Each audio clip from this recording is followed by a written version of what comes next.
दोस्तों, मेरा नाम है समर्थ मिश्रा और आज हम लोग डिस्कस करने वाले हैं एक ऐसे जियोपॉलिटिकल कॉन्फ्लिक्ट को जो पूरे वर्ल्ड ऑर्डर को एक न्यू शेप कर रहा है। ईरान, इजराइल और यूएसए के बीच की ये जो कॉन्फ्लिक्ट है, इस वीडियो में मैं आपको historically current situation and military comparison करूंगा और इंडिया के लिए इस किस तरीके से इसका क्या मतलब निकलता है।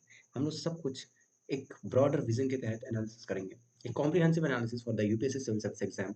We will analyze by the geopolitics, military, and global implication for that conflict.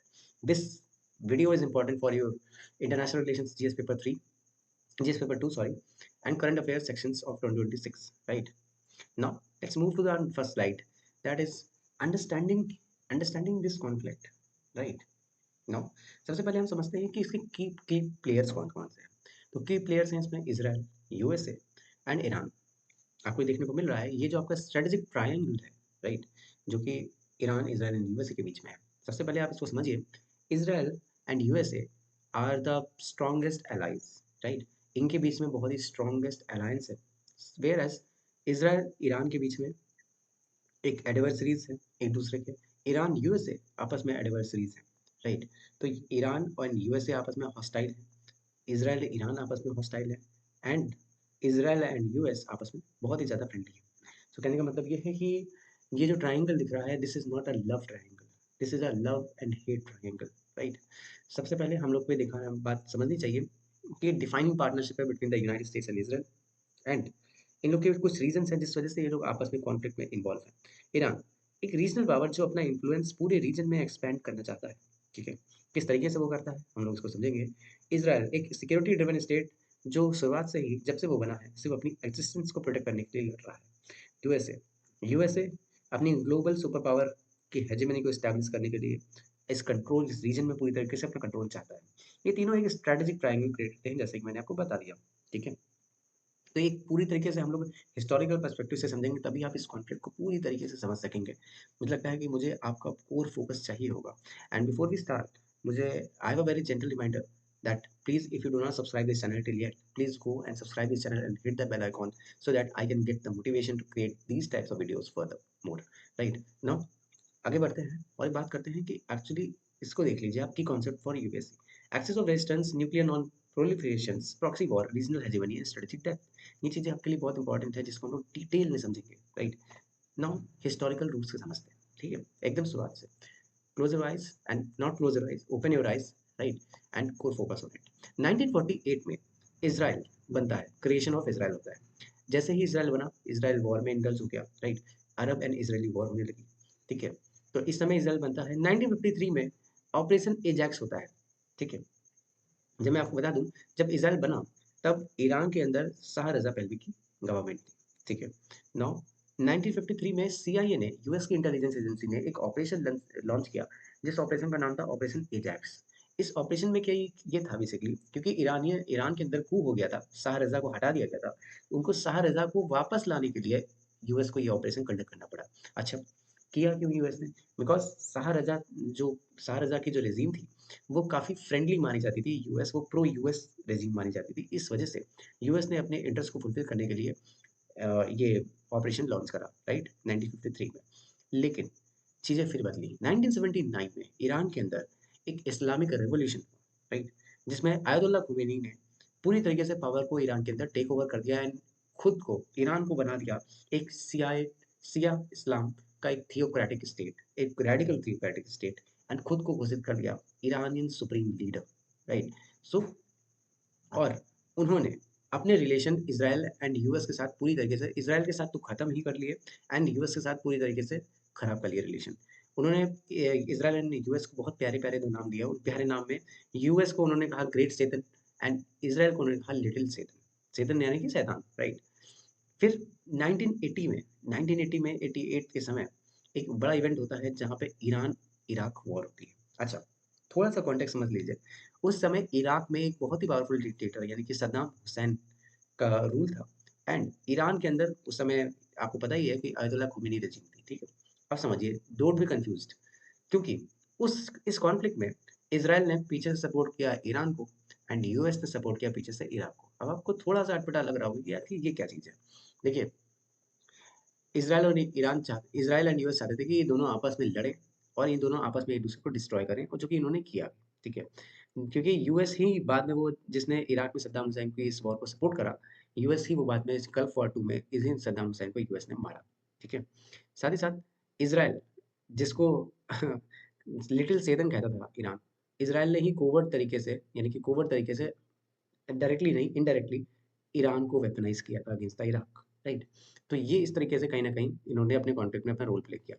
1990 में जब ये वॉर खत्म होती है, 8 साल बाद, 10 लाख इरानियंस की कैज़ुअल्टीज़ के बाद ईरान को ये रियलाइज़ होता है कि हम लोग को न्यूक्लियर बॉम्ब बनाना चाहिए अपनी सेफ्टी के लिए। तो ईरान ने 1990 में अपने न्यूक्लियर एम्बिशन को फॉरवर्ड रखा एंड ईरान ने अपना न्यूक्लियर प्रोग्राम स्टार्ट करा। एंड ईरान का न्यूक्लियर प्रोग्राम स्टार्ट होते ही इज़राइल के कान खड़े हो जाते हैं, और इज़राइल अपने आप में इनसिक्योर होने लगता है, और इज़राइल कंसीडर करता है ईरान को एज़ अ एक्जिस्टेंशियल थ्रेट। ये इज़राइल ऐसे ही नहीं करता है, because there there is a reason for that. जब आयतुल्लाह ख़ोमेनी की रेजिम आई थी, तो उन्होंने ये सिर्फ़ यही नहीं बोला था उनको लिटिल सैतन या ग्रेट सैतन। इज़राइल को उन्होंने कहा था कि हम लोग जिस दिन न्यूक्लियर बम बना लेंगे, उस दिन ही हम लोग इज़राइल को ऊपर वो न्यूक्लियर बम यूज़ करके इज़राइल को पूरी तरह से ज़ायनिस्ट रेजिम को खत्म कर देंगे। दैट मीन्स इज़राइल इसी स्टेटमेंट्स को एज़ अ एक्जिस्टेंशियल थ्रेट के रूप में देखता है, and Israel will not wait for the day that Iran will make the nuclear weapons and Israel will have to face the consequences for it. So that's why Israel is retaliatory proactively against any nuclear adventure that Iran want to do, right?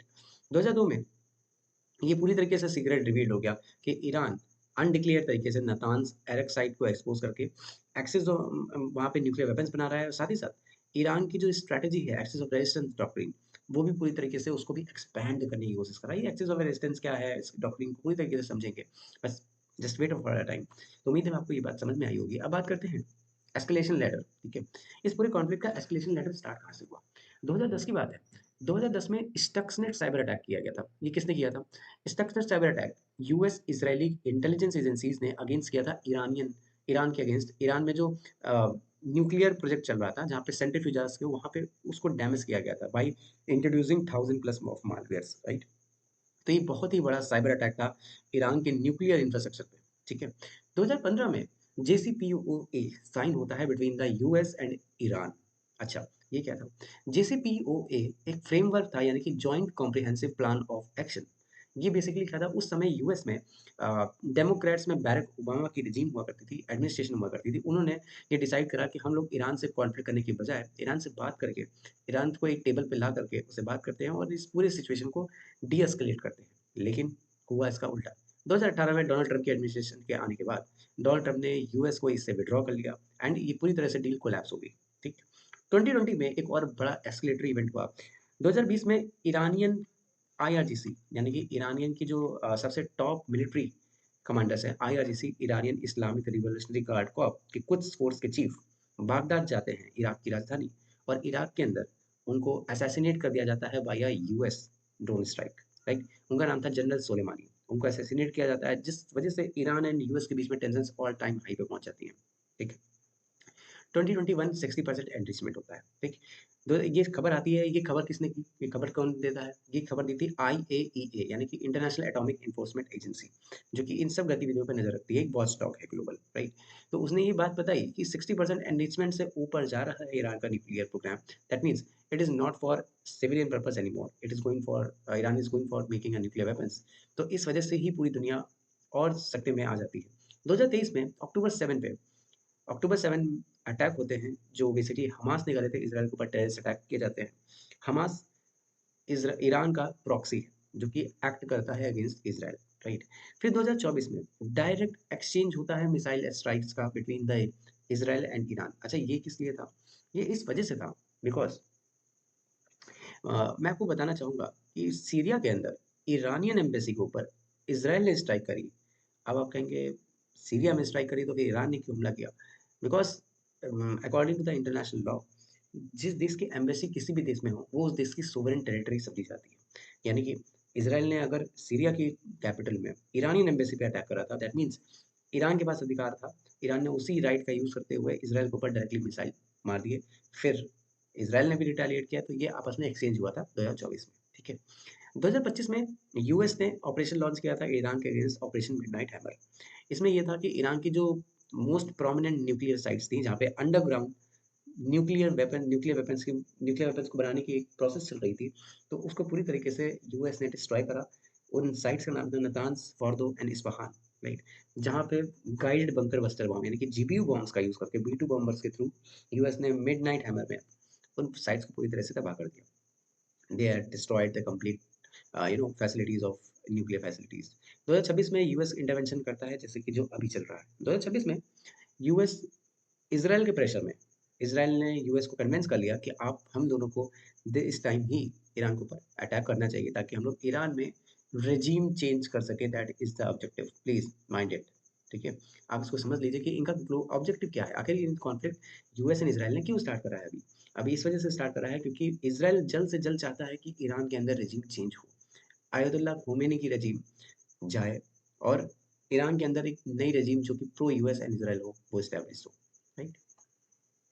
अब इस conflict को समझिएगा थोड़ा और detail में, की actors को समझ लेते हैं। देखिए, सबसे पहली बात, ये कौन है?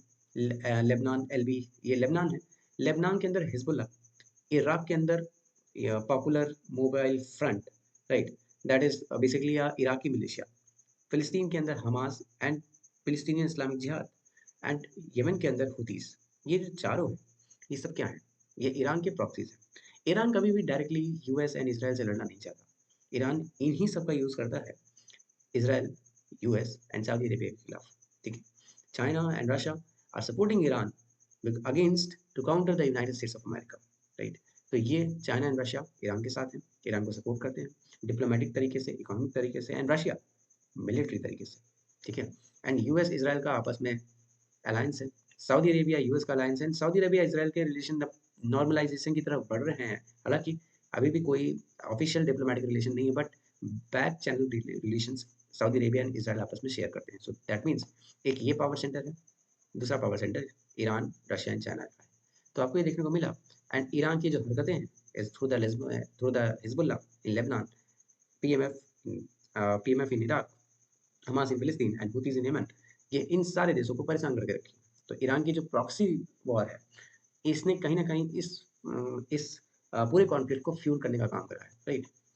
Root causes a multi layered analysis. हम लोग इस रूट कॉजेज को समझते हैं। न्यूक्लियर इशू बहुत ही प्रोमिनेंट इशू है। मैंने आपको बताया जैसा कि ईरान को न्यूक्लियर वेपन्स बनाए, ये कभी भी इसराइल को बर्दाश्त नहीं है। एंड ये इजरायली प्राइम मिनिस्टर की ओपन स्टेटमेंट है that we will not tolerate that Iran will make the nuclear weapons and threaten the Israel national security. ये मैं नहीं कह रहा, ये बेंजामिन नेतन्याहू की स्टेटमेंट है। नाउ ईरान क्लेम्स करता है ineligible right to peaceful energy. Iran दुनिया को तो ये कहता है कि नहीं नहीं नहीं, हम तो न्यूक्लियर वेपन्स बनाएंगे नहीं, हम लोग सिर्फ न्यूक्लियर एनर्जी को यूज़ करेंगे इलेक्ट्रिसिटी जनरेट करने के लिए। But global watchdogs and Israel कुछ और ही कहता है। इसराइल एंड यूएस इस एंगेजमेंट को देखते हैं as a cover for making a WMD, weapons of mass destruction like nuclear weapons, crippling economic sanctions. इस वजह से यूएस ने ईरान के ऊपर इकोनॉमिक सैंक्शंस लगाए, मिलिट्री थ्रेट दिए, एंड कोवर्ट्स ऑपरेशन करे, सैबोटाज किया ईरान के न्यूक्लियर प्रोग्राम का, इसराइल यूएस दोनों ने, राइट? बट लेकिन इसका कुछ हुआ नहीं। अल्टीमेटली उनको इस कॉन्फ्लिक्ट को डायरेक्टली मिलिट्री इंगेजमेंट तक ले जाना पड़ा। अब बात कर लेते हैं आइडियोलॉजी। आइडियोलॉजी कैसी?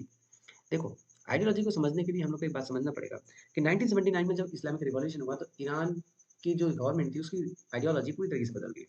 अब जो ईरान रखता है वो एक रेडिकल्स या इस्लामिज्म को फॉलो करता है, राइट? जो कि बेसिकली रिजेक्ट करता है इसराइल का राइट टू एग्जिस्ट। आप बात समझ रहे हैं? इसराइल का होना ही रिजेक्ट करता है।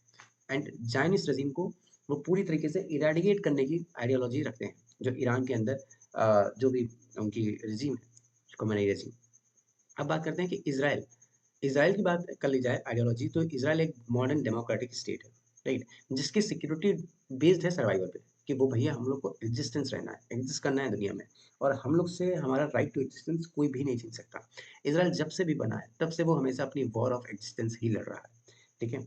और मैं आपको एक और फैसिनेटिंग फैक्ट बता दूं, इस पूरे रीजन में, चाहे वो ईरान हो, चाहे वो सीरिया हो, लेबनान हो, इजिप्ट हो, you know, Saudi Arabia, Bahrain, Qatar, UAE, Oman, Yemen, इन पूरे रीजन्स में अगर कोई भी एक ढंग का डेमोक्रेटिक स्टेट है इकलौता, तो वो सिर्फ इसराइल है। तो आप देख लीजिए कि सिर्फ एक डेमोक्रेटिक स्टेट पूरे रीजन में एग्जिस्ट करता है, राइट? उसका नाम इसराइल है। एंड ईरान जो कि बेसिकली एक डिक्टेटरशिप की तरह अंदर ही, राइट? थियोक्रेटिक डिक्टेटरशिप जिसे आप कह लीजिए, hegemony. Hegemony, Iran seeks Shia crescent dominance from Tehran to Beirut. Hegemony establish करना, ईरान चाहता है कि उस पूरे रीजन में ईरान की हेजेमनी हो और एक शिया इन्फ्लुएंस रीजन हो, जहाँ पे और कोई भी पावर उसमें इंटरप्ट ना करे ईरान की हेजेमनी को। ऐसा क्या है? हम लोग शिया क्रेसेंट को अभी डिटेल में आगे समझेंगे कि शिया क्रेसेंट क्या है, ठीक है? क्रेसेंट यानी कि आप देखते हैं कि कोई भी इस्लामिक कंट्रीज़ के फ्लैग्स में जो आई नो मून का पार्ट शो होता है उनके झंडे में, मून एंड स्टार, ठीक है? उसे क्रेसेंट कहते हैं, ठीक है? तो वो क्रेसेंट शिया क्रेसेंट बनाए to dominate from Tehran to Beirut, चाहे वो तेहरान हो, बागदाद हो, दमास्कस हो एंड बेरूत हो। ये चारों कंट्रीज़ को एक पूरी तरीके से एक अलाइनमेंट में लाना चाहता है ईरान, ठीक है?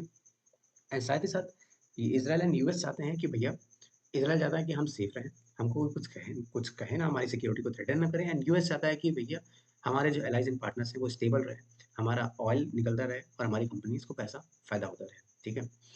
रीजनल आर्म्स रेस, इस रीजन में कॉन्सिक्वेंसेस यही होता है कि सब लोग वेपन्स बनाने में लग जाते हैं एक दूसरे को अटैक करने के लिए। And formation of opposition alliance Abraham accord. Abraham accords का मतलब ये है कि अब्राहम अकॉर्ड्स यूएस के द्वारा की गई मीडिएशन थी between the Israel and gulf countries like UAE and Bahrain, right? तो इनके बीच के रिलेशन को नॉर्मलाइज करने के लिए यूएस ने एक इनिशिएटिव लिया थ्रू द अब्राहम अकॉर्ड्स, और ये हमारे जो करंट ट्रम्प चाचा जी हैं इन्होंने ही करा है, ठीक है? Proxy war. Iran, Iran uses non state actor axis of resistance for forward defence. Iran इसे फॉरवर्ड डिफेंस कहता है एंड एक्सेस ऑफ रेजिस्टेंस कहता है against the Zionism, against the Israel basically, right? तो बेसिकली मैं आपको बताना चाहूँगा ये जो ईरान जिसे नॉन स्टेट एक्टर का यूज़ करके जिससे एक्सेस ऑफ रेजिस्टेंस का नाम देता है, ये nothing is but not less than terrorism. ये एक टेररिज्म है, ठीक है? जो पाकिस्तान इंडिया के अगेंस्ट करता है वही काम ईरान करता है सऊदी अरेबिया के अगेंस्ट, इसराइल के अगेंस्ट, राइट? तो वही काम तो ईरान ईरान भी करता है इनके अगेंस्ट। पाकिस्तान यूज़ करता है जैश ए मोहम्मद, लश्कर ए तोयबा एंड हिजबुल मुजाहिदीन, इन जैसे इन जैसे रेडिकल इस्लामिस्ट टेररिस्ट इंस्टीट्यूशन को, जो ऑर्गेनाइजेशन को फंडिंग देता है, right? Pakistan funding facilitation provide करता है against to operate against India. ठीक उसी तरह से लाइक हमास हो, हुतीस हो, हिजबुल्लाह हो, इनको ईरान फंडिंग देता है to act against Israel, right? Lot of similarities in this, right? Israel targets host countries Lebanon, Syria to degrade threats. Israel, आपको पता है कि इजराइल टाइम टू टाइम इन सारे देशों में हमला करता रहता है जहाँ जहाँ ईरान की प्रॉक्सीज मौजूद हैं, ठीक? क्लियर है? टेंशन तो नहीं। कॉन्सिक्वेंसेज समझ लेते हैं। ये जो कॉन्सिक्वेंसेज है ये बेसिकली एसिमेट्रिक वॉरफेयर है। ये जो है ना आपका use of proxies against your enemies, इसे हम लोग एसिमेट्रिक वॉरफेयर कहते हैं। इसको कन्वेंशनल वॉरफेयर नहीं, इसको एसिमेट्रिक वॉरफेयर में समझा जाता है। जो फेल्ड स्टेट है लेबनान, यमन, और आप इसे फेल्ड स्टेट इसलिए कह रहे हैं क्योंकि यहाँ पे कोई भी लॉ एंड ऑर्डर सिचुएशन है नहीं। लॉ एंड ऑर्डर पूरी तरीके से खत्म हो चुका है। मैं नहीं कह रहा हूँ खराब है, खत्म हो चुका है। सिविल वॉर की कंडीशन है, पूरी तरीके से स्टेट फेल कर चुके हैं, ना कोई स्टेबल गवर्नमेंट, ना कोई सुप्रीम अथॉरिटी। एंड इनकी हाई सिविलियन कैजुअलिटीज होती हैं रोज, आपस में एक दूसरे के लिए सिविल वॉर में इंडल्ज हैं ये कंट्रीज। तो उसका ये फायदा उठाते हैं ईरान जैसे countries, right, to build their proxies. Iran strategic doctrine, Iran की स्ट्रेटेजिक डॉक्ट्रिन जो सिया क्रेसेंट है, मैं उसको एक्सप्लेन कर दूं थोड़ा। सिया क्रेसेंट, तेहरान, ठीक है? तेहरान जो कि ईरान की राजधानी है, कैपिटल। तेहरान के थ्रू ईरान का बागदाद, इराक को कनेक्ट कर लिया। यहाँ पे बीच में सीरिया, दमास्कस, दमास्कस के बाद लेबनान, बेरूत, राइट? फिर ये गाजा में हमास, तो यहाँ पे हमास, ये हुतीस, यहाँ पे पीएमएफ, यहाँ पे हिजबुल्लाह। तो ये जो आपको पूरा एक क्रेसेंट दिख रहा है, राइट? इस पूरे क्रेसेंट को ही सिया क्रेसेंट ईरान नाम देता है। एक्सेस ऑफ रेजिस्टेंस, मैंने आपको बताया कि एक्सेस ऑफ रेजिस्टेंस क्या है, ठीक है? इन सब मिलिशिया का एक कोलिशन ही एक्सेस ऑफ रेजिस्टेंस ईरान के लिए कहलाता है।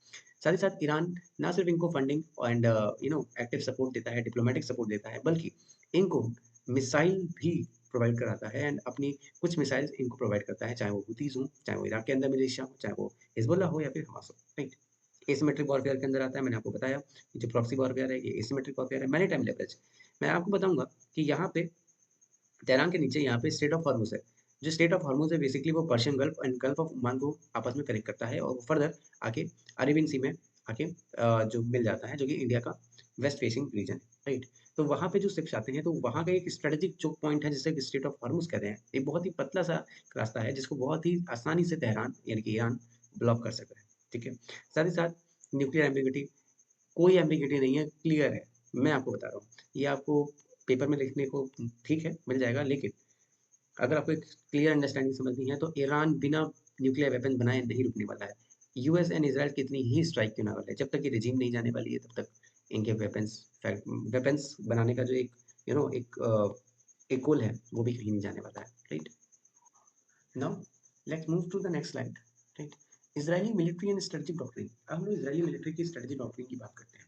देखिए इजरायली मिलिट्री डॉक्ट्रिन सिर्फ इतनी सी है, इजराइल हमेशा प्री एम्प्टिव रहता है किसी भी थ्रेट के लिए, क्योंकि हमारे देश में हम लोग को आदत है कि इंडिया इसकी अपोजिट पॉलिसीज फॉलो करता है। जब तक कोई घटना हो नहीं जाएगी, लाइक हम लोग ने उरी के बाद ही, उरी अटैक के बाद ही हम लोग ने सर्जिकल स्ट्राइक करी, हम लोग ने पुलवामा के बाद ही बालाकोट एयर स्ट्राइक करी, हम लोग ने पहलगाम के बाद ही ऑपरेशन सिंदूर करा, ठीक है, राइट। इसराइल इससे उल्टा चलता है। इसराइल ये कहता है कि हम लोग उरी सर्जिकल स्ट्राइक करने के लिए उरी का इंतजार नहीं करेंगे, हम लोग यू नो पुलवामा का इंतजार नहीं करेंगे बालाकोट करने के लिए, और हम लोग पहलगाम जैसे टेररिस्ट अटैक का इंतजार नहीं करेंगे ऑपरेशन सिंदूर लॉन्च करने के लिए। कहने का मतलब ये है कि अगर हमको इंटेलिजेंस है, अगर मुझे खबर है कि आप हम पे हमला करना चाह रहे हो, तो हम लोग बैठे देखते नहीं रहेंगे, हम लोग इनिशियली आप पे प्रीएम्प्टिव तरीके से आप पे स्ट्राइक करेंगे और आपको खत्म कर देंगे। ऐसा इजरायली डॉक्ट्रिन का मानना है। Intelligence dominance. मुझे नहीं लगता कि अब ये बात कहीं लिखी छुपी है या फिर किसी को पता नहीं है कि इजरायली इंटेलिजेंस दुनिया भर की टॉप इंटेलिजेंस में गिनी जाती है। मोसाद दुनिया की मोस्ट प्रोमिनेंट इंटेलिजेंस एजेंसी, जो कि जानी जाती है अपने काउंटर टेररिज्म ऑपरेशंस के लिए, deep infiltration strike in the enemy territories, target assassination of nuclear scientist of enemy country and doing the sabotage operation to delay Iranian nuclear programme. इन सब मायने में महारत हासिल है मोसाद को, जो कि इसराइल की एक्सटर्नल इंटेलिजेंस एजेंसी है, right. Third option is the Samson option. Samson option बड़ा खतरनाक ऑप्शन है। इसमें यह है कि अ, दुनिया, हालांकि इसराइल ने कभी भी डिक्लेयर डायरेक्टली नहीं किया कि इसराइल के पास न्यूक्लियर वेपन्स है, राइट। इसराइल ने कभी भी इस पर कोई क्लैरिटी दुनिया को नहीं दी कि हमारे पास है कि नहीं है, लेकिन दुनिया की वॉच डॉग एंड दुनिया भर ये जानती है, मल्टीपल रिपोर्ट्स आती हैं कि इसराइल के पास कम से कम 80 न्यूक्लियर वेपन्स हैं, ठीक। वो इसराइल यूज करेगा अपनी सेफ्टी के लिए, ठीक है। तो 80 न्यूक्लियर वेपन्स लगभग रखता है इसराइल अपनी सेफ्टी के लिए। यानी इसराइल ये कहता है कि जिस दिन हमको ये लगा कि हमारी एग्जिस्टेंस पे खतरा आ चुका है, हमने एक्ट नहीं किया, तो हम लोग खत्म, हम लोग जरूर अपने न्यूक्लियर वेपन्स अपनी एनिमी कंट्रीज पे यूज करेंगे जो भी हम लोग को थ्रेट पोजेस कर रहा है। That is a Samson option, ठीक है। Multi layer air defence. अब इसराइल की प्रोटेक्शन के लिए मल्टी लेयर्ड एयर डिफेंस है। इसराइल यूज करता है Iron Dome for short air defence, David Sling for medium air defence and Arrow 2 and Arrow 3 to neutralise the long range ballistic missiles. साथ ही साथ US ने Israel को protect करने के लिए अपना थर्ड सिस्टम डेप्लॉय कर रखा है, यानी कि thermal high altitude air defence system. ये इंटरकॉन्टिनेंटल बैलिस्टिक मिसाइल्स को न्यूट्रलाइज करने के लिए, आईसीबीएम्स को। एंड साथ ही साथ यूएस ने थर्ड के साथ साथ एक और सिस्टम दे रखा है, जो कि इसे हम लोग पेट्रियट डिफेंस सिस्टम कहते हैं, राइट। तो अपने थर्ड और पेट्रियट, साथ में David Sling, Arrow 2 Arrow 3, Iron Dome में सब लगे हैं इसराइल को बचाने के लिए। Cyber warfare unit. इसराइल की एक बहुत ही एलीट साइबर वॉरफेयर यूनिट है, जिसको हम लोग 8200 यूनिट कहते हैं, जिसमें बेसिकली सिग्नल इंटेलिजेंस यूनिट है, जो कि बेसिकली इंफ्रास्ट्रक्चर को क्रिपल कर सकती है, साइबर अटैक्स के जरिए ईरान के क्रिटिकल इंफ्रास्ट्रक्चर को डैमेज कर सकती है एंड एस्पियोनाज ऑपरेशंस कंडक्ट कर सकती है, राइट। Regional normalisation. इसराइल ये भी चाहता है कि उसके रिलेशन नॉर्मलाइज हो अदर कंट्रीज के साथ। अगर ईरान के साथ नहीं हो रहे हैं तो एटलीस्ट दूसरी गल्फ कंट्री जो कि उतनी रेडिकल नहीं है, राइट, मुस्लिम कंट्रीज उतनी रेडिकल नहीं है, इस्लामिक कंट्री लाइक यूएई, ठीक है, लाइक बहरीन, राइट, जो भी थोड़ी कम रेडिकल है, उसके साथ नॉर्मलाइज कर सके रिलेशन इसराइल अपने। तो ये तो इसराइल का प्लान है। United states, the indispensable superpower of the world. I don't think so that anyone had been any dispute regarding that United States is the global power and the most crucial military power in the world, right? US का strategic alliance Israel के साथ है। उसके कुछ कुछ point है जिसको मैं हाईलाइट कर दूं। यूएस हर साल इसराइल को कुछ बिलियन डॉलर्स की, यानी कि 3.8 बिलियन डॉलर की एनुअल एड देता है, ठीक है। इंटेल शेयरिंग करता है, इंटेल को शेयर करता है सीआईए एंड मोसाद, आपस में बहुत ही डीपली अलाइंड हैं एंड जॉइंट ऑपरेशन कंडक्ट करती हैं against common threat like Iran. Diplomatic seat, consistent use of veto. US अपनी डिप्लोमेटिक पावर का यूज करता है टू प्रोटेक्ट इसराइल एंड अपने डिफेंस सिस्टम भी प्रोवाइड करता है इसराइल को, ताकि वो इसराइल को बचा सके। Non proliferation. ये दोनों मिलकर मैक्सिमम प्रेशर डाल रहे हैं ईरान पे, ताकि वो इस चीज़ को कभी भी न्यूक्लियर वेपन्स को ना बनाए। जेसीपीओ लेगेसी। ओबामा ने भी ट्राई किया कि एक डील साइन कर रहे किया, बट ट्रंप ने इसे एग्जिस्ट कर लिया और डील कोलैप्स हो गई। Counter proliferation covered sabotage operations against centrifuges. मैंने आपको बताया जिस तरह से वो जो ऑपरेशंस के अंदर, साइबर अटैक के अंदर ईरान के सेंट्रीफ्यूजेस को डैमेज करा था यूएस इसराइल ने। टेररिस्ट डेजिग्नेशन आईआरजीसी को, ईरानियन रिवॉल्यूशनरी गार्ड कोर्प्स को एक इंटरनेशनल टेररिस्ट ऑर्गेनाइजेशन डिक्लेयर कर रखा है यूएस एंड इसराइल ने। मिलिट्री प्रेजेंस, यूएस की मिलिट्री प्रेजेंस इस पूरे रीजन में, कतर में यूएस का सबसे बड़ा मिलिट्री बेस अल उदेद एयरबेस है, ठीक है, जो कि इस पूरे रीजन को मॉनिटर करने के लिए यूएस को हेल्प करता है। यूएस की फिफ्थ फ्लीट डिप्लॉयड है बहरीन पोर्ट पे securing the Persian Gulf and state of Hormuz, but actually में ये होता हुआ नहीं दिख रहा। रीजन बहुत ज़्यादा है कि ईरान के पास ऐसी चीप मिसाइल्स हैं जो कि बेसिकली थ्रेट पोजेस करती हैं स्टेट ऑफ हॉर्मुज में। Force projection carrier strike groups, USS Gerald R. Ford and deployed as deterrent. US carriers like US Nimitz class aircraft carrier and Gerald R. Ford class aircraft carrier are deployed in that region of East Asia. Readiness for kinetic strike on nuclear facilities. मैंने आपको बताया कि भाई अब ये deterrent जैसे कि fail हुआ तो फिर काइनेटिक स्ट्राइक हो रही है, जैसे कि आपको देखने को मिल रहा है। अब बात कर लेते हैं ये इनकी मिलिट्री फैसिलिटी, जो इनके पास मिलिट्री स्ट्रेंथ है। हालांकि ये बहुत ज़्यादा इंपॉर्टेंट नहीं है, बट आपको एक आइडिया लग जाए कि, वैसे आइडिया आपको होगा, ईरानियन के पास कुछ भी स्ट्रेंथ ऐसी नहीं है जो कि इजराइल ने यूएस जॉइंटली काउंटर कर सके। हाँ, ईरान के पास एक लेवरेज है, वो है cheap drones, cheap swarm drones and cheap ballistic missiles, जो कि इजराइल एंड यूएसए के डिफेंस सिस्टम को सैचुरेट कर सकती है, ठीक है। बाकी आप बात करें एक्टिव मिलिट्री के मामले में, 6,10,000 की मिलिट्री रखता है, 1,70,000 की पर्सनल की मिलिट्री रखता है Israel, and USA almost 1.4 million की। कुछ मिसाइल्स हैं 2000 प्लस किलोमीटर तक जा सकती हैं, साहब 3 एंड फतेह जैसी मिसाइल्स। इजराइल अपने पास 5000 किलोमीटर तक की मिसाइल्स रखता है, जेरिको 3, एंड यूएस भी लॉन्ग रेंज बैलिस्टिक मिसाइल्स रखता है like Minuteman 3 and Trident. Iran किसी भी तरीके से एयर पावर के मामले में इजराइल एंड यूएस का मुकाबला नहीं कर सकता, बिकॉज यू नो ईरान के पास अपनी एक प्रॉपर एडवांस एयरफोर्स नहीं है। कुछ Su-35 हैं जो कि रशिया देता है, एंड F-14 पड़े हैं इनके पास कुछ पुराने। हालांकि इजरायली एयरफोर्स बहुत ही मॉडर्न एयरफोर्स है। F-35 अदीर, F-15EX eagle 2 and F-16 like USA के जितने भी एयरक्राफ्ट हैं, ये बहुत ही ज़्यादा एडवांस एयरक्राफ्ट माने जाते हैं। एयर डिफेंस के मामले में भी ईरान के पास कुछ नहीं है। इसराइल के पास एयर डिफेंस है अपना Iron Dome, Arrow 3, David Sling, Patriot, थार, तो ये सब यूएस ईरान को, इसराइल को प्रोवाइड कर ही देगा। न्यूक्लियर का 60% एनलिस्टमेंट ईरान ने अचीव कर लिया है, वो जल्द से जल्द न्यूक्लियर वेपन्स बनाने की कोशिश कर रहा है। वेयर एज इजराइल के पास न्यूक्लियर वेपन्स हैं जो कि अनडिक्लेयर्ड हैं बट हैं एक्चुअली, एंड यूएस के पास ऑलमोस्ट 5500 वॉलेट्स हैं। यार मल्टीपल टाइम्स पूरी अर्थ खत्म हो जाएगी इतने वॉलेट्स में, right. Cyber warfare, IRGC cyber command पूरी दुनिया पे इन दोनों पे अटैक करता है, और इसराइल की स्पेशलाइज्ड डेडिकेटेड यूनिट है, unit 8200 for doing cyber attacks on the enemies of Israel, and US की साइबर कमांड है प्रॉपर्टी, राइट, जो कि पूरी तरीके से ऑफेंसिव मोड में काम करती है अपने एनिमी के अगेंस्ट। नेवल स्ट्रैटेजी, ईरान जो ईरानी नेवी कोई बहुत ज़्यादा खास तरीके से कॉपरेट नहीं कर सकती, बिकॉज वो यूएस नेवी के सामना नहीं कर पाई उस तरीके से। इस वजह से ईरान ने स्वॉर्म बोट्स, मतलब कि जो काम ईरान हवा में कर रहा है, छोटे छोटे स्वॉर्म बोट्स खरीद खरीद के, वही काम इसराइल पानी के अंदर भी कर रहा है। ईरान स्वॉर्म बोट्स बना रहा है, ठीक है, जिसको वो, और छोटी छोटी सबमरीन्स बना रहा है जिसमें पर्सनल ना हो या फिर बहुत कम, ठीक है, ना के बराबर हो पर्सनल, जिसको वो यूज़ कर सकता है to attack you know US navy, ठीक है। तो ये बेसिकली ईरान एंड इसराइल का है, डायरेक्टली कोई कंपैरिजन नहीं है, लेकिन आपको एक आइडिया लग जाएगा तो ज़्यादा अच्छा रहेगा। Cyber warfare, the fifth domain. अब बात कर लेते हैं साइबर वॉरफेयर की। साइबर वॉरफेयर हमारी इस जनरेशन की बहुत ही क्रूशियल वॉरफेयर टैक्टिक्स है, जो कि आपको पता चलेगा बिना साइबर वॉरफेयर के आप कोई भी वॉर नहीं जीत सकते, ठीक है। साइबर वॉरफेयर को इंक्लूड करना ही हमारी हाइब्रिड वॉरफेयर है, जिसमें ना सिर्फ on ground kinetic operations run किए जाते हैं, बल्कि आप अपने कंप्यूटर के थ्रू भी एनिमी के क्रिटिकल सिस्टम्स को डैमेज करते हैं, राइट। तो ये आपकी हाइब्रिड वॉरफेयर है, क्रिटिकल इंफ्रास्ट्रक्चर को डैमेज करना, attribution problem, right. Attribution problem in the sense basically difficult है ये प्रूव करना कि इस स्टेट ने हमारे स्टेट को टारगेट करा है। आपको पता है, मैं आपको एक चीज़ बताना चाहूँगा, इंडिया में हर रोज़, मार्क माई वर्ड, इंडिया में हर रोज़ हमारे क्रिटिकल इंफ्रास्ट्रक्चर पे कितने ज़्यादा टेररिस्ट अटैक होते हैं, फ्रॉम पाकिस्तान, फ्रॉम चाइना। लेकिन क्या कभी इंडिया ने ये बात कही है ओपन मल्टीलैटरल फोरम पे कि चाइना हम पे साइबर अटैक कर रहा है? बट ये एक्चुअली ट्रू है।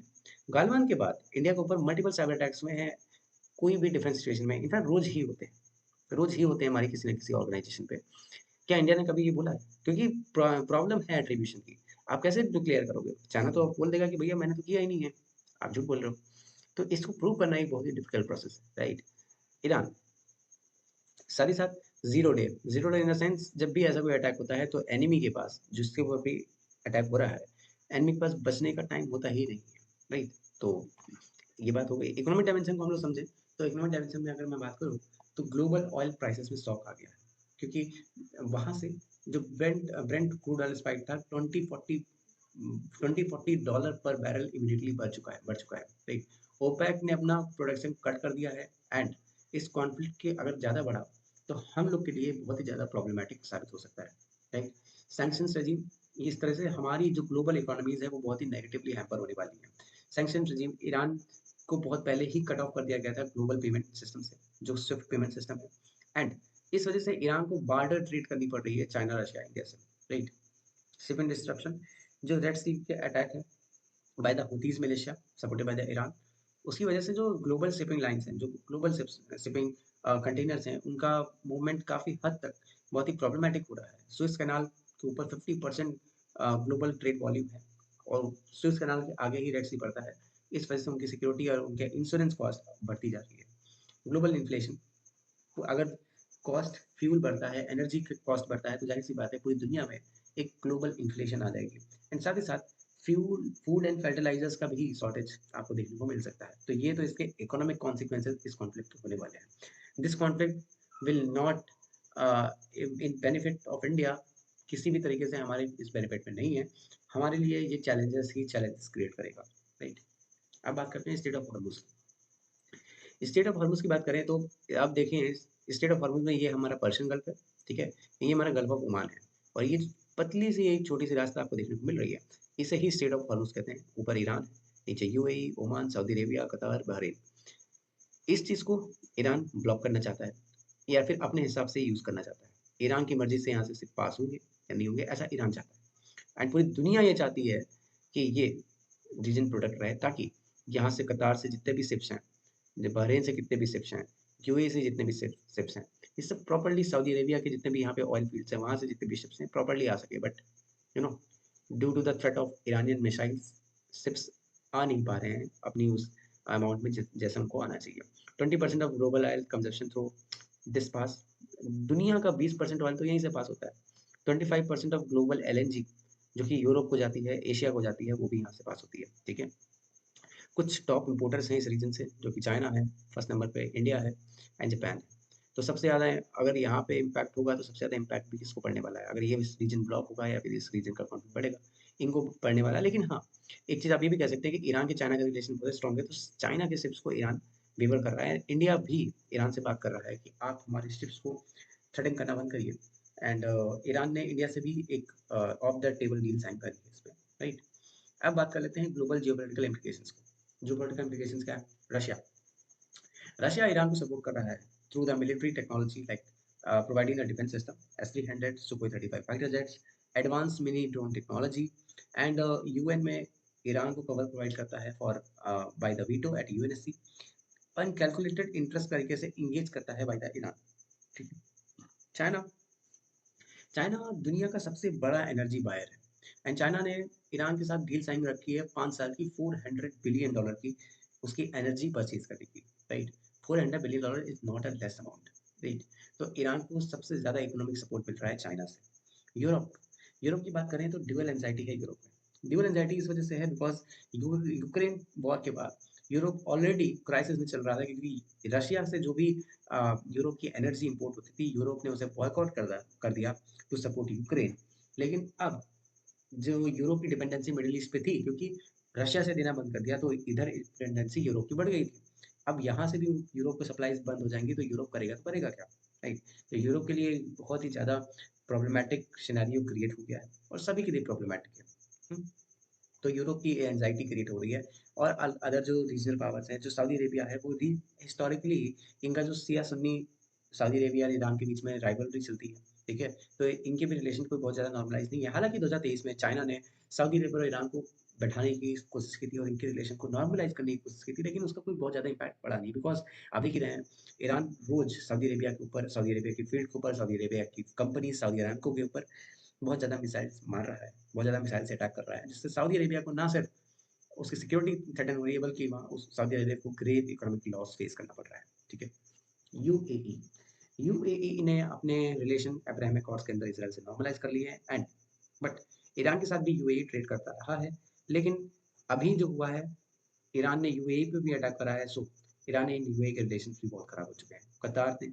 कतार यूएस का सबसे बड़ा मिलिट्री बेस होल्ड करता है, साथ साथ ईरान के साथ भी बैक चैनल टॉक्स को कंटिन्यू करता है। लेकिन अब ये भी होना मुश्किल है, राइट। इकोनॉमिक शॉक वेव्स, आपको इकोनॉमिक शॉक वेव्स इस कॉन्फ्लिक्ट से देखने को मिलेगी। एनर्जी सेक्टर में एक बहुत ही बड़ा डिसरप्शन आएगा। ऑयल प्राइसेस 110 टू 120 डॉलर पर बैरल जा चुके हैं ऑलरेडी। एंड ईरान जिस तरीके से काम कर रहा है, तो ईरान का टारगेट है 200 डॉलर पर बैरल, यानी कि पूरी दुनिया में चीखें निकलने वाली हैं हर एक कंट्रीज की, ठीक है। और ये सबसे बड़ा फियर हम लोग का इसलिए है क्योंकि ये कहीं ना कहीं इंडिया की जो ग्रोथ है उसको कहीं ना कहीं बहुत बुरी तरह से हैम्पर करने वाला है। ट्रेड एंड लॉजिस्टिक्स, अगर इसका जल्दी से कोई समाधान नहीं निकाला गया, ट्रेड एंड लॉजिस्टिक्स मैंने आपको बताया, ऑलरेडी मैं आपको बता चुका हूँ किस तरह से नेगेटिवली इम्पैक्ट होगा फाइनेंशियल मार्केट्स में। जो ग्लोबल है, जो यूएस डॉलर है, उसके प्राइसेस में तो स्पाइक आया है, राइट। साथ ही साथ जो ग्लोबल एयर मार्केट है, राइट, जो फ्लाइट सेफ्टी है वो भी बहुत थ्रेटन हुई है। Emerging market currencies face depreciation pressure, जो दूसरी लोकल करेंसीज हैं उनका डिप्रिसिएशन हुआ है, क्योंकि यूएस डॉलर जब बढ़ेगा तो दूसरी करेंसी ऑटोमेटिकली डिप्रिशिएट करेगी, राइट। तो ग्लोबल डिफेंस कंपनीज है, नॉर्मली यार जब भी कोई कॉन्फ्लिक्ट होगा तो जो भी ग्लोबल डिफेंस कंपनीज हैं उनके जो स्टॉक्स है वो अपने आप ऊपर जाएंगे, राइट, क्योंकि उनके वेपन सेल होंगे। साथ ही साथ फूड सिक्योरिटी क्राइसिस भी आ सकता है। यूक्रेन के बाद ऑलरेडी फूड सप्लाईज में लिमिटेशंस आती थी, फर्टिलाइजर्स में सप्लाईज में लिमिटेशंस आई थी, बट इस क्राइसिस के बाद भी गल्फ स्टेट बहुत ही ज़्यादा रिलाई करते हैं food imports and supply chain vulnerables पे। ईरान एक मेजर प्रोड्यूसर है कुछ स्पेसिफिक कमोडिटीज पे like urea, saffron and pistachios. तो आपको ये चीज़ समझनी पड़ेगी, ये सब चीज़ें आपस में थ्रेटन अगर होंगी तो फूड सिक्योरिटी कितनी नेगेटिवली इम्पैक्ट करने वाली है एंड पूरी तरीके से एक क्राइसिस बन सकता है, ठीक है। अब बात कर लेते हैं एक बहुत ही अनफॉर्चुनेट डेटा, बट एक human life, loss of human life. देखिए, ये कॉन्फ्लिक्ट हम लोग चेस गेम की तरह कंट्रीज खेलते तो हैं, ग्लोबल सुपर पावर अपने जियोपॉलिटिकल एम्बिशंस के लिए ये काम करते तो हैं, लेकिन इसकी कॉस्ट किसको पे करनी पड़ती है? नॉर्मल सिविलियंस को। लाइक आप गाजा में देख लीजिए, 45,000, ये बहुत पुराना डेटा है, बहुत दिन पहले का डेटा है, अब तो और एडवांस हो गया। 45,000 लोग मारे जा चुके हैं, जिसमें मेजोरिटी वुमेन एंड चिल्ड्रंस है। लेबनान में 4,000 से ज़्यादा लोग मारे जा चुके हैं, इससे ज़्यादा ही है। ये तो एक नंबर, ये तो ऑफिशियली रजिस्टर्ड नंबर है जब से एस्केलेशन कम चालू हुई है। यमन के अंदर 4 लाख से ज़्यादा लोग मारे जा चुके हैं in the civil war, directly and indirectly from since 2015। Displacement हुआ है, फ़लस्तीन के लोग 2 मिलियन प्लस लोग डिस्प्लेस कर चुके हैं अपने घरों से छोड़ के। लेबनान में 1.5 million and regional spill over 6 million plus Syrians छोड़ चुके हैं। इंफ्रास्ट्रक्चर पूरी तरीके से 60-70% डैमेज हो चुका है पूरे मिडिल ईस्ट रीजन का। $100 बिलियन से भी ज़्यादा कंस्ट्रक्शन कॉस्ट आने वाली है रिकंस्ट्रक्शन जब होगा, एंड क्रिटिकल सिस्टम जो भी थे वो कोलैप्स हो चुके हैं, राइट। तो ये तो एक अनफॉर्चुनेट कॉन्सिक्वेंसेस है जो कि सिविलियंस को फेस करना पड़ता है। इंडिया के स्टेक्स बहुत ही हाई है इस रीजन में। हमारी एनर्जी सिक्योरिटी, क्योंकि हम लोग अपनी 80% 5% ऑफ नीड्स इंपोर्ट के थ्रू फुलफिल करते हैं, और प्राइसेस जब स्पाइक होगा $100 पर बैरल के ऊपर जाने वाला है, तो ये सोचो कि इंडिया का जो फॉरेन एक्सचेंज रिजर्व्स है वो कितनी तेजी से खाली होगा, because we import billions and billions dollars of energy per year, right. तो हम लोग कितना ज़्यादा, हमारे जो स्ट्रेटेजिक पेट्रोलियम रिजर्व्स हैं वो भी बहुत जल्दी खाली होते जा रहे हैं, राइट। तो ये भी हमारे ऊपर एक एनर्जी सिक्योरिटी के ऊपर एक बहुत बड़ा थ्रेट पोजेस करता है।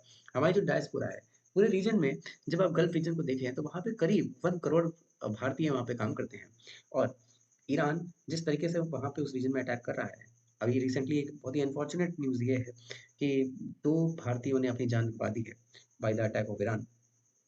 बहुत ही अनफॉर्चुनेट है। तो हमारी जो इंडियन डायस्पोरा है उसकी सेफ्टी भी बहुत ज़्यादा थ्रेटन हो रही है, एंड वो डायस्पोरा इंडिया की इकोनॉमिक ग्रोथ में 40 बिलियन प्लस डॉलर की कंट्रीब्यूशन करता है, बिकॉज रेमिटेंसेस जो वहाँ से लोग वहाँ से कमा के अपने घर में पैसा डॉलर्स में भेजते हैं, वो डॉलर्स इंडियन गवर्नमेंट्स को मिलते हैं, एंड 40 बिलियन यूएस डॉलर की रेमिटेंसेस वहाँ से आती है। सो हम लोग अपने डायस्पोरा की सेफ्टी का भी कंसर्न है।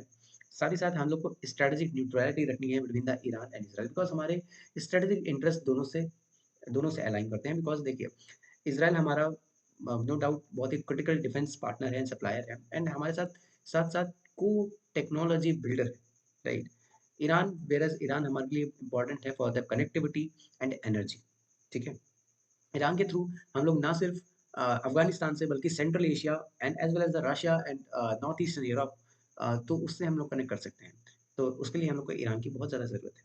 साथ ही साथ हम लोग पॉलिसी क्या अपनाते हैं, हम लोग डी-हाइफ़नेशन की पॉलिसी अपनाते हैं। डी-हाइफ़नेशन इन द सेंस कि हम लोग कभी भी ईरान को इज़राइल के पर्सपेक्टिव से नहीं देखेंगे एंड इज़राइल को कभी भी ईरान के पर्सपेक्टिव से नहीं देखेंगे।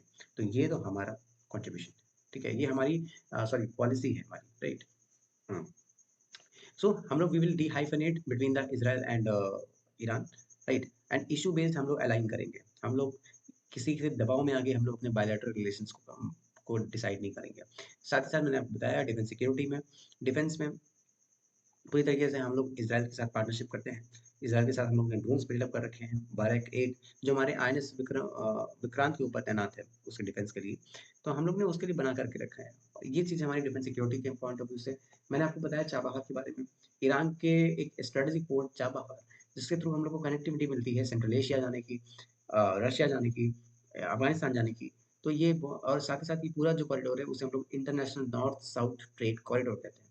राइट? तो हम लोग ये जो करेंसी जो पाकिस्तान को बाईपास करके हम लोग को ये पूरा रूट मिला था, ये खतरे में आ जाएगा अगर ईरान बहुत ही ज़्यादा डिस्टेबलाइज़ होता है, अगर ईरान डिस्टेबलाइज़ होता है सिंपली, राइट?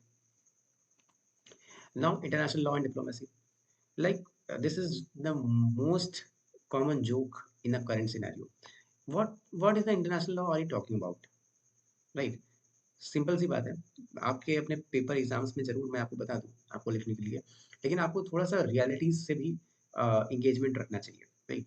मैं आपको थोड़ा रियलिटी से एंगेज कर दूँ। रियलिटी ये है कि इन इंटरनेशनल ऑर्गनाइज़ेशन पूरी तरह से यूनाइटेड नेशंस जैसी ऑर्गनाइज़ेशन पूरी तरह से फेल हो चुकी है। They are failed to implement their you know their charter. United Nation को कोई भी दुनिया का देश सीरियसली नहीं लेता। यूएस ने लास्टली एक सोवरेन कंट्री वेनेजुएला के प्रेसिडेंट को रातों-रात उस कंट्री की सोवरेनिटी का वायलेशन करके उसको उठा करके अपने कंट्री में ले गया। क्या ये इंटरनेशनल लॉ के पक्ष में था? क्या किसी देश ने, क्या यूएन ने एक बार भी उसे कंडेम करा? नहीं करा, और करेगा भी नहीं। Because UN is one of the worthless organisation, right? उसका कोई भी उसका कोई भी मतलब नहीं बनता है। तो लीगल फ्रेमवर्क यूएन के चार्टर का, हाँ, सिलेक्टिव यूज़ सब लोग करते हैं। चाहे वो ईरान हो, चाहे वो इज़राइल हो, right? Geneva convention, what is a Geneva convention? Geneva convention ये था कि आप लोग डिफरेंशिएट करें between the combatants and civilians. क्या कोई डिफरेंशिएट कर रहा है? एक तरफ ईरान इज़राइल के अंदर टेररिस्ट अटैक कराता है, ठीक है? दूसरी तरफ इज़राइल ईरान के अंदर एक गर्ल्स स्कूल था, वहाँ पे जो छोटी बच्चियाँ पढ़ रही थी, राइट? हालाँकि बाद में खबर आई कि वो इज़राइल की मिसाइल नहीं, वो यूएस की मिसाइल थी, टोमाहॉक मिसाइल थी। बस बहुत पॉइंट ये नहीं है, पॉइंट ये है कि इज़राइल ने भी काफ़ी नॉन कॉम्बैटेंट्स को टारगेट करा है। तो अल्टीमेटली कौन जेनेवा कन्वेंशन को मान रहा है? लेकिन हाँ, आपको अपने आंसर्स में लिखना तो पड़ेगा, राइट? क्योंकि आपको अपना एग्ज़ाम क्लियर करना है। तो आप अपनी चीज़ों को मेंशन ज़रूर करेंगे फॉर द सजेशन। ये सब एक सॉल्यूशन है, जिसको अगर ये फॉलो करें तो ये कॉन्फ्लिक्ट हो ही ना। एनपीटी का ऑब्लिगेशन ईरान को ऑब्लिगाइज करा जाए नॉन प्रोलिफरेशन ट्रीटी को साइन करने के लिए। हालाँकि इज़राइल ने साइन नहीं कर रखी है, ठीक है? मुझे नहीं लगता कि ईरान फिर इसे साइन करने वाला है। साथ ही साथ जो आईसीसी जैसे अदर इंटरनेशनल क्रिमिनल कोर्ट्स हैं, पूरी तरीके से वेस्ट वेस्ट हैं। इनका कोई भी, क्योंकि आईसीसी ने रिसेंटली जजमेंट दिया था लास्ट ईयर, जब साउथ अफ्रीका अगेंस्ट किया था इज़राइल के अगेंस्ट, तो बेंजामिन नेतन्याहू का अरेस्ट वारंट निकाला था आईसीसी ने। बट क्या वो अरेस्ट हुए? नहीं हुए, because he is the prime minister of Israel and it is not easy to arrest them, right? तो ये इश्यू है। आप इम्प्लीमेंट कैसे करोगे? आपने डिसीज़न दे दिया, जब तक आप उसे इम्प्लीमेंट ही नहीं कर सकते, आपके पास वो पावर ही नहीं है, आप उसे एनफोर्स ही नहीं कर सकते, तो किस चीज़ का वो डिसीज़न है? क्या उसका कोई सिग्निफिकेंस है? नहीं है। जेसीपीओए जेसीपीओए का ये एक्सपेक्ट किया जा रहा है कि यूएस ने विथड्रॉ तो कर लिया न्यूक्लियर डील से, कोलैप्स कर दी थी ये डील। ऐसा दोबारा से कोई ना कोई फ्रेमवर्क आए। वियना प्रोसेस भी स्टॉल हो चुका है। चाइना ने सऊदी से डील चाइना सऊदी ईरान के बीच में डील करी थी, but at the end of the day कुछ भी नहीं निकला उससे। बैक चैनल मीडिएशन रोल जो कतर एंड ओमान जैसे कंट्रीज कर रहे थे, लेकिन उसका भी कोई फ़ायदा मिला नहीं। साथ ही साथ यूनाइटेड नेशन इंस्टीट्यूशन, आप इसे प्लीज़ पढ़ लीजिएगा, बिकॉज़ कोई मतलब बनता नहीं है इसके बारे में बात करने से, राइट? नाउ बात करते हैं हम लोग फ्यूचर सिनेरियोज़ एंड आगे क्या आने वाला है। देखिए बहुत सारे पोटेंशियल हैं, ठीक है? फ्यूचर सिनेरियो है कि क्या यूएस अपने ट्रूप्स ग्राउंड इन्वेजन के लिए उतारेगा? ईरान के ऊपर क्या ग्राउंड इन्वेजन करेगा? क्या फुल स्केल रीजनल वॉर होगी? क्या गल्फ नेशन जो यूएई, सऊदी अरेबिया, कतर, ये सब मिल के ईरान के ऊपर रिटेलिएशन स्ट्रॉन्ग करेंगे? पूरे रीजन में ये वॉर फैल जाएगी, इसका रिस्क बहुत ज़्यादा हाई है। साथ ही साथ ये भी सिनेरियो हो सकता है कि इस एस्केलेशन को मैनेज कर लिया जाए। ये भी हो सकता है, देखा जा सकता है क्या ईरान को कन्विंस कर सकता है यूएस कि हॉस्टिलिटीज़ एक दूसरे के ऊपर स्टॉप करी जाए, टिट फॉर टैट करके खत्म करा जाए मामला, जैसे पहले किया गया था। Diplomatic settlement diplomatic settlement, right. तो डिप्लोमेटिक सेटलमेंट एक न्यू जेसीपीओए जैसा फ्रेमवर्क बनाया जाए, ठीक है। सऊदी चाइना का सक्सेसफुल मेडिएशन कराया जाए, सऊदी चाइना के द्वारा सक्सेसफुल मेडिएशन कराया जाए। रेजिम प्रैग्मेटिक्स जो है, जो प्रैग्मेटिक रेजिम चलाने वाले हैं, उनको पावर दी जाए, ठीक है। तो ये डिप्लोमेटिक सेटलमेंट है। रेजिम चेंज इन ईरान, ये अनसर्टेन है, लेकिन मुझे लगता है सबसे ज़्यादा सर्टेन यही है, क्योंकि इस कॉन्फ्लिक्ट को जिसने स्टार्ट करा है, इसराइल। इसराइल का एंड ऑफ द गोल ये है कि रेजिम चेंज इन ईरान। इसके अलावा बाकी सब जो है वो सब एक दिखावा है। अल्टीमेटली टारगेट इस पूरे ऑपरेशंस का ईरान के अंदर रेजिम को चेंज करना है, ठीक है। Now let's move to the next slide. Major concept आपको समझने चाहिए, मुझे लगता है कि एसिमेट्रिक वॉरफेयर, जिसको आप समझते हैं पूरी तरीके से, ठीक है। जेसीपीओ के बारे में मैं आपको एक छोटी सी चीज बता देता हूँ, मुझे याद आती है। देखिए, जेसीपीओ एक ऐसी चीज है जिसे पूछा जा सकता है आपके एग्जाम्स में। तो जेसीपीओ बेसिकली जो joint comprehensive plan of action था, ये basically P5+1, right. P5+1 and Iran के बीच होता है। P5+1 क्या है? P5 जो कि basically United nation security council की जो 5 परमानेंट कंट्रीज हैं, एंड जर्मनी एंड ईरान, ठीक है। तो इनके बीच का ये फ्रेमवर्क था, बट आपको पता है कि ये सक्सेसफुल हुआ नहीं, ठीक है। तो ये कुछ आपको पता होना चाहिए। आपको पता है एसिमेट्रिक वॉरफेयर, जिसमें cyber warfare and kinetic operation दोनों, एंड आपके जो एस्पिनाज ऑपरेशंस, ये पूरी तरीके से आप एसिमेट्रिक वॉरफेयर के पार्ट हैं। Security dilemma, like Iran Iran possess करता है security dilemma for Israel, Israel possess करता है सिक्योरिटी डायलेमा फॉर ईरान। तो ये एक दूसरे के लिए सिक्योरिटी डायलेमा क्रिएट करते हैं। एनर्जी जियोपॉलिटिक्स, ईरान जानता है कि दुनिया पे अगर प्रेशर डालना है तो उसको स्टेट ऑफ हॉर्मुज का यूज़ करना पड़ेगा, क्योंकि जब वो स्टेट ऑफ हॉर्मुज को अगर चोक करेगा तो फिर दुनिया भर की चीखें निकलेंगी। मल्टी अलाइनमेंट, मल्टी अलाइनमेंट आपको देखने को मिलेगा। इंडिया स्ट्रैटेजी है कि सब लोग मल्टी अलाइन हो। इंडिया कभी भी किसी एक देश के पीछे नहीं भागता है। इंडिया चाहता है कि हम लोग को सब अपने रिलेशन सबसे अच्छे रखने हैं। प्रॉक्सी लॉटरी, जो एक्सिस ऑफ रेजिस्टेंस, इसे बेसिकली एक्सिस ऑफ टेररिज्म भी आप कह सकते हैं। उसे ईरान कहता है फॉरवर्ड डिफेंस अपने लिए। लेकिन ये बेसिकली एक ही बहुत ज़्यादा खतरनाक डॉक्ट्रिन है, जिसने इस पूरे कॉन्फ्लिक्ट को स्लोली इस लेवल तक फ्यूल किया है कि आज ये दोनों देश आपस में एक दूसरे पर डायरेक्ट मिलिट्री कन्फ्रंटेशन में इन्वॉल्व है, ठीक है। ऑर्डर अंडर स्ट्रेस, जो पूरी तरीके से वर्ल्ड ऑर्डर है वो पूरी तरह से कोलैप्स कर चुका है, ये आप मान के चलिए, because UNSC, United nation security council पूरी तरीके से फेल कर चुकी है। किस रूल बेस्ड इंटरनेशनल ऑर्डर की बात कर रहे हैं? इंटरनेशनल ऑर्डर में रूल है कहाँ? वो सिर्फ पीपीटीज में है, वो सिर्फ डॉक्यूमेंट्स में है। They are not in actual world scenario, right. Actual world scenario सिर्फ इतना सा है, माइट इज राइट। जिसके पास स्ट्रेंथ है उसी का सिक्का दुनिया में चलने वाला है, ठीक है। Now let's see the question. This question is important for the prelims. Consider the following about JCPOA. मैंने आपको बताया, अब साइन हुआ था 2015 में बिटवीन ईरान एंड P5+1। क्या ये सही है? करेक्ट है। इंडिया वॉज अ सिग्नेटरी, ना ना, इंडिया सिग्नेटरी नहीं था, ठीक है। इंडिया ने JCPO का रिलेशन इंडिया से नहीं था, ठीक है। रिक्वायर्ड एनरिचमेंट बिलो 3.67%, या इसमें बात कही गई थी कि ईरान 3.67% से नीचे की एनरिचमेंट करना स्टार्ट करे, इससे ऊपर जाएगा तो फिर दिक्कत होगी, JCPO साइन नहीं होने का। एंड यूएस ने बाद में विड्रॉ ही कर दिया 2018 में। तो ये फर्स्ट, थर्ड एंड फोर्थ पूरी तरीके से करेक्ट है, एंड सेकंड इज फॉल्स, ठीक है। तो आपका 1, 3 एंड 4 सही है, नीचे हाँ सही है। No, the state of Hormuz, जो स्टेट ऑफ हॉर्मुज है, बेसिकली इसे मैंने आपको बताया, स्टेट ऑफ हॉर्मुज आपको कनेक्ट करता है Persian Gulf and Gulf of Oman को, ठीक है। तो ये चोक पॉइंट है। अब बात कर लेते हैं हमारा मेंस आंसर राइटिंग की। मेंस आंसर राइटिंग इस क्वेश्चन को समझिए। द ईरान इजराइल कॉन्फ्लिक्ट है transform from the proxy confrontation to direct military exchanges, analyse the geopolitical implications of this escalation for global order and India's foreign policy. कहने का मतलब ये है किस तरीके से ईरान की प्रॉक्सी वॉर इस प्रॉक्सी कन्फ्रंटेशन को पूरी तरीके से डायरेक्ट मिलिट्री एक्सचेंजेस में कन्वर्ट कर देती है।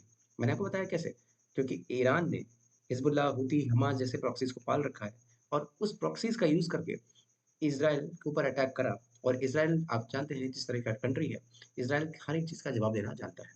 तो वो फिर इसराइल चाहता है कि ईरान को पूरी तरह से खत्म कर दे। तो ये एक तरीके से एक पूरी चेन आपको बनती हुई दिखेगी, जिसे आप स्ट्रक्चर तरीके से अपने आंसर राइटिंग में यूज करिएगा, ठीक है। Analyse the geopolitical implications of this escalation for global order. मैंने आपको बताया कि इंडिया की फॉरेन पॉलिसी किस तरह से है। हम लोग की फॉरेन पॉलिसी है डी हाइफनेशन की। हम लोग को दोनों से हमारे स्ट्रेटेजिक इंटरेस्ट है, इज़राइल एंड ईरान से। तो हम लोग अपनी पॉलिसीज़ को बैलेंस करके चलने वाले हैं, ठीक है? तो जितनी भी जियोपॉलिटिकल क्रिटिकलिटीज़ हो, इंडिया को उसको डील करना आता है। ये सब चीज़ें आप अपने में आंसर्स में मेंशन करिएगा। I hope that I have provide you sufficient information to write this answer effectively, right? So good luck. And now second question ये है कि examine the role of the state of Hormuz in the geopolitics of energy security. How does Iran leverage over this checkpoint affect India's strategic interest? Clear है यार। State of Hormuz state of Hormuz कितना पूरी दुनिया का choke point है, मैंने आपको बताया, राइट? तो वो जियोपॉलिटिक्स एनर्जी की जियोपॉलिटिक्स को भी कंट्रोल करता है, बिकॉज स्टेट ऑफ हॉर्मुज अगर ब्लॉक होगा तो ग्लोबल एनर्जी सप्लाई में डिस्ट्रप्शन आएगा, जिस वजह से कंट्रीज की जियोपॉलिटिक्स इंपैक्ट होती है, ठीक है? तो एनर्जी सिक्योरिटी दुनिया की हैम्पर होगी। जो भी वहां से कंटेनर पास हो रहा है उसका इंश्योरेंस कॉस्ट इतना बढ़ जाएगा कि वो फिजिबल ही नहीं रहेगा कंट्रीज के लिए, ठीक है? कोई अफोर्ड कैसे करेगा उसको इतना हाई, और ऑलरेडी हो चुका है। जो भी वहाँ से कंटेनर्स आ रहे हैं, दुनिया की जो भी इंश्योरेंस कंपनीज़ है वो ज़्यादातर वेस्ट से हैं, ठीक है? और कोई भी उन्हें इंश्योर करने के लिए बहुत ज़्यादा कॉस्ट रिक्वायर्ड हो रही है। तो ये चीज़ आपको अपने आंसर्स में यूज़ करना है। मैंने आपको जितना भी सिलेक्शन में बताया है। The failure of the JCPO represent not just a nuclear non proliferation challenge but a broader crisis of multilateralism critical exam.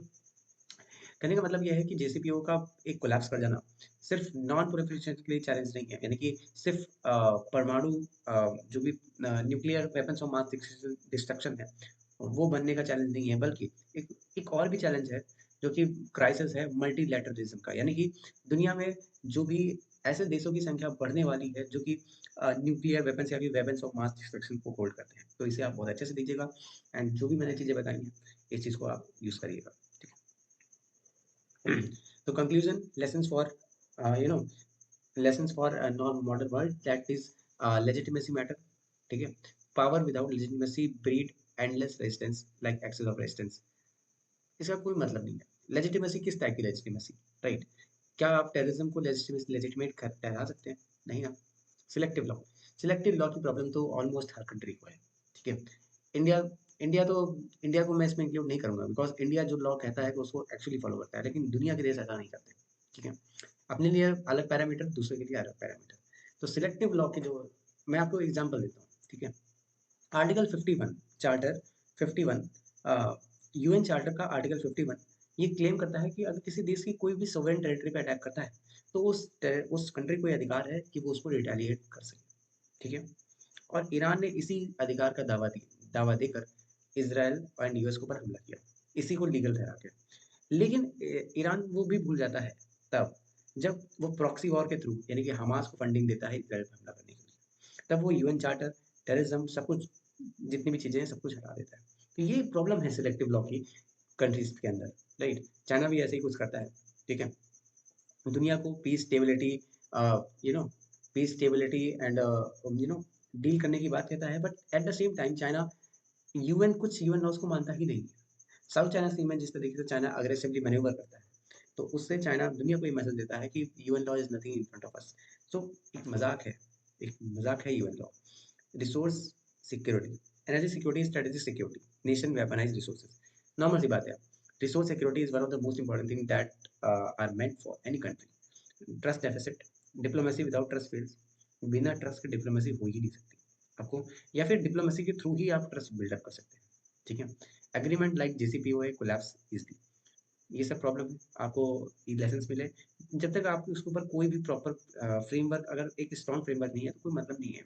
और अगर आपकी कंट्री के अंदर एक स्टेबल गवर्नमेंट नहीं है जिसकी स्टेबल पॉलिसीज हो, ऐसी डील कोलैप्स करेंगी। Strategic wisdom, multi alignment is not fence setting but active interest protection. जाहिर सी बात है, आपके पास ये विजडम होनी चाहिए कि आप अपने इंटरेस्ट हर जगह सिक्योर कर सको, ठीक है? तो आप किसी के एक धड़े में ना बैठ करके, बल्कि पूरी तरीके से न्यूट्रल पर्सपेक्टिव से आप अपने इंटरेस्ट को सिक्योर करें। That is the best option for India, right? As far as the concern of India is concerned, right? Cost of proxy war, asymmetric warfare करते क्यों है देश? क्योंकि because it is generatively cheaper, right? एक strategic और autonomy की doctrine है जो कि आप पढ़नी चाहिए। In a world of great power competition India's greatest strength is the wisdom to engage all without become captive to any. मैंने आपको यही बताया, किसी भी एक कंट्री का कैप्टिव बनने से अच्छा है कि आप सबसे एंगेज करो ना। जब भी यूक्रेन एंड रशिया का प्रॉब्लम्स आई तो हम लोग ने यूक्रेन से भी एंगेज करा, रशिया से भी एंगेज करा। तो ऐसा नहीं है कि अगर किसी कंट्री के बीच में कॉन्फ्लिक्ट है तो हम जाके किसी एक धड़े के बीच में बैठ जाएँगे, नहीं। भाई इंडिया हमेशा से एडवोकेट करा है कि हम लोग एक ही चीज़ को सपोर्ट करते हैं, वो है peace, diplomacy and dialogue, right? Table पे बैठो, नेगोशिएशंस करो, बातचीत करो, तभी सॉल्यूशन निकलेगा। ऐसे आप लड़ते रहोगे, लड़ते रहोगे, लड़ते रहोगे, कोई सॉल्यूशन नहीं निकलेगा। All they needs are political solutions. अगर प्रॉब्लम पॉलिटिकल है तो सॉल्यूशन भी पॉलिटिकल होंगे, फिर वो मिलिट्री सॉल्यूशंस नहीं हो सकते। ऐसा इंडिया का मानना है। सो आई थिंक बहुत लंबा लेक्चर हो गया and that's all for all and I think you will understand my hard work for this and keep growing, keep learning. जय हिंद, जय भारत एंड कीप मोटिवेटेड।